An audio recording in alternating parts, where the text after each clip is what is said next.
अब तीसरा सबक आपको मिलने जा रहा है इस कहानी के अंदर से।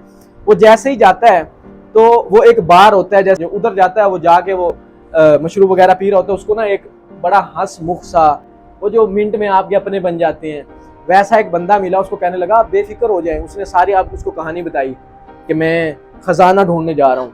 जैसे उसने उसको कहानी बताई, उसने क्या किया, उसने कहा कि मैं ना आपको ना ऊँट लेके दूंगा, लेकिन ये पैसे आप मतलब, उसने कहा ठीक है इतबार कर लिया यार, जैसे हम कर लेते हैं, सादा से लोग हैं, हमें बहुत जल्दी इतबार कर लेते हैं लोगों पे। अब क्या हुआ कि उसने जब वो बाजार से गुजर रहे थे, पैसे उसके पास हैं दूसरे के पास जिसने ऊँट लेके देने हैं, तो वो थोड़ी सी उसकी पलक ऐसे बस मतलब के चेहरा इधर होता है और पीछे वो मुड़ के देखता है, बंदा गया। अब एक बंदा स्पेन से चला है एक ख्वाब के लिए, उसने अपनी भेड़ें बेची, भेड़ें बेचने के बाद उसने पे भरोसा किया, और भरोसा किया तो उसने क्या किया, उसने धोखा दिया, उसने फायदा उठाया, धोखा दिया। अब इससे क्या हुआ, उसको धोखा मिला और दूसरी चीज क्या हुई, उसको सीखने को मिला कि हर किसी पे हर इतनी जल्दी एतबार नहीं करना अपनी जिंदगी के अंदर, क्योंकि हर बंदा अपना मतलब निकालने के चक्करों में होता है। तीसरा सबक आपको मिल गया।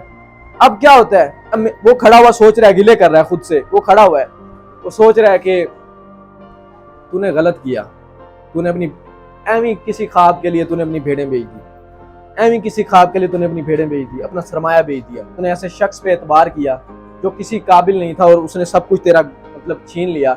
अब तू यहाँ पे खड़ा है, तेरे पास कुछ भी नहीं है, वो लड़की भी नहीं है जिसको तू छोड़ के आया, वो तेरी मतलब वो लड़की भी नहीं है, वो भेड़े भी नहीं है, आपका अब वो ख्वाब भी नहीं है। खुद से गिले करता हुआ जा रहा होता है। उसे ना एक पहाड़ की चोटी पे ना एक शीशे की दुकान नजर आती है, शीशे की दुकान नजर आती है। वो शीशे की दुकान में जाता है क्योंकि उसके पास पैसे नहीं होते, सब कुछ तो गंवा चुका है, पैसे नहीं होते। अब वो क्या कहता है, शीशे की दुकान पे जाके उसको कहता है कि मैं आपके लिए काम करूंगा, मैं आपके शीशे साफ कर दिया करूंगा, मुझे बस ना आप खाना पीना रोटी दे दिया करना।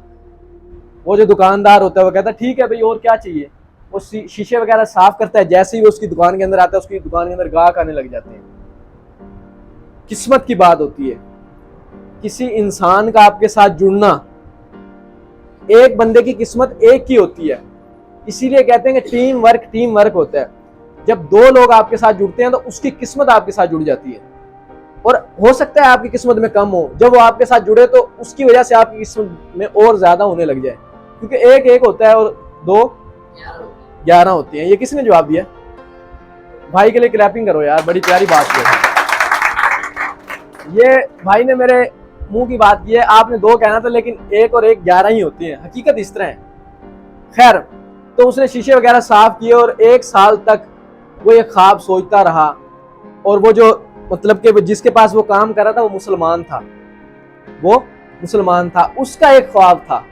उसका ख्वाब क्या था? उसका ख्वाब ये था कि मैं मक्का हज करने के लिए जाऊं, मैं मक्का हज करने के लिए जाऊं। लेकिन वो आज तक मक्का हज करने के लिए नहीं जा सका था, क्योंकि वो ये चाहता था कि मैं कल जाऊंगा, परसों जाऊंगा, चौथे जाऊंगा।